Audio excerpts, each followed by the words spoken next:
All right, let's do a technical deep dive into Cloudgate. Now, if you're a developer building and managing APIs, you know that just defining the endpoints, that's the easy part. The real headache is everything else that comes with it.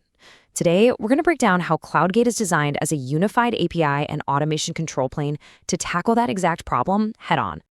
And that right there, that's the core thesis. We have to get past thinking about these things as simple route builders. This is about managing the entire life cycle of your API, from the moment you start coding all the way to monitoring it in production. The big idea here? Think of it as one complete system, not just another tool in the chain. So here's how we're going to unpack all of that. First, we'll talk about the problem we're actually trying to solve.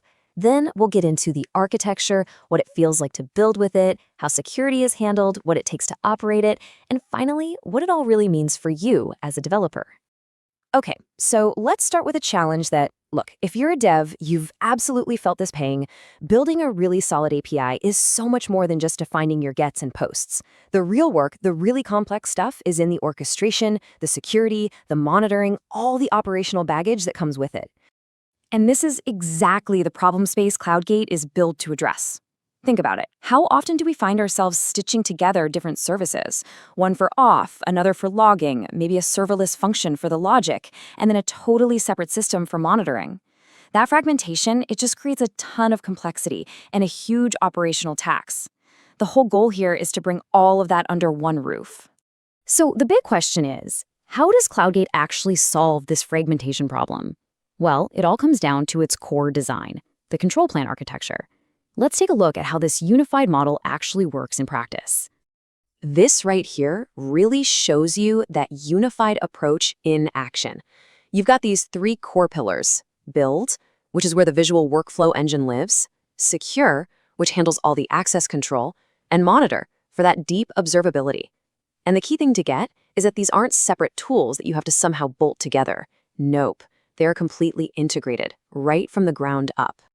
Now, to keep all this organized, Cloudgate uses two really foundational concepts. First up, you've got controllers. You can just think of these as logical folders for your APIs, like /payments or /users. And then, inside those controllers, you have your actions. Those are these specific endpoints themselves, like a post to /payment/create. And you can see that model right here in action.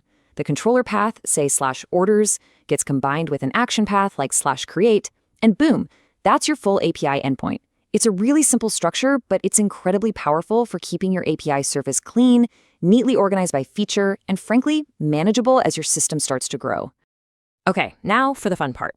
How do we actually build the logic that sits behind these endpoints? This is where the developer experience really starts to shine. See, behind every single action, there's a workflow. And as you can see here, you build these things visually on a canvas by connecting these modular nodes together. You are literally drawing the execution path, which makes this so much more than just a scripting tool. It's a full-blown visual execution engine. And the real power comes from just how flexible these nodes are. You can drop in a Python function if you need some custom logic. You can make an HTTP request to another service. You can run raw SQL against your database. You can implement conditional branching with true/false nodes, or even complex switch statements. It's this combination that lets you build some pretty sophisticated back-end logic without ever having to leave the platform. And here's a pretty practical example of what that looks like. A request comes in, a database node goes and fetches some user data, a conditional node checks if that user even exists, and then the workflow branches, maybe to send an email or to run another function. Each node becomes this distinct, self-documenting step in what could be a really complex process. Building fast is awesome, but it's useless if it's not secure. So let's talk about how Cloudgate handles security, because for any production system, this is an absolute non-negotiable. So you've got two main authentication methods out of the box.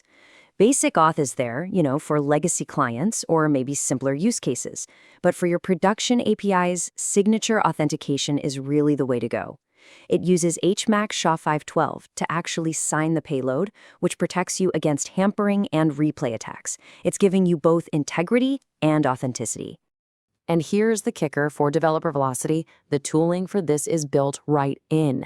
You are not left on your own trying to figure out complex cryptography. The platform gives you the code snippets and tools to implement either method, and that dramatically lowers the barrier to adopting really strong security practices from day one.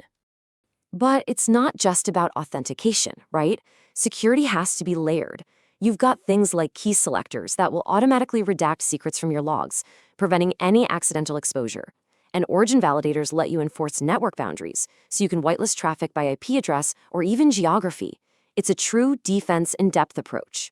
Okay, so we can build our APIs, we can secure them. Now, how do we actually run them reliably in production? And that brings us to operations.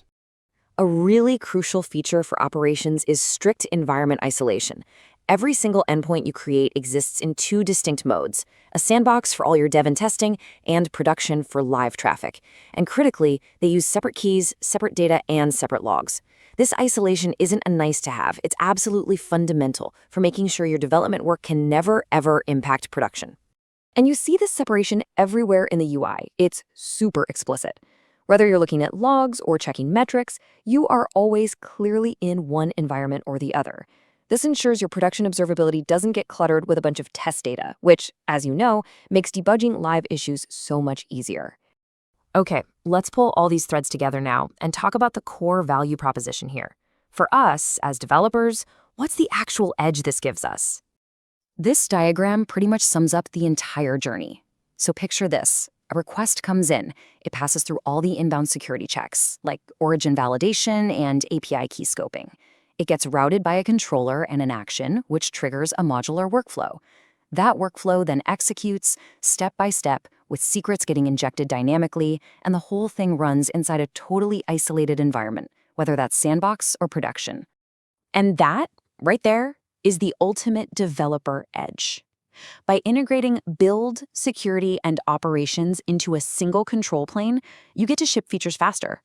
But, and this is the huge but, you're not cutting corners to do it.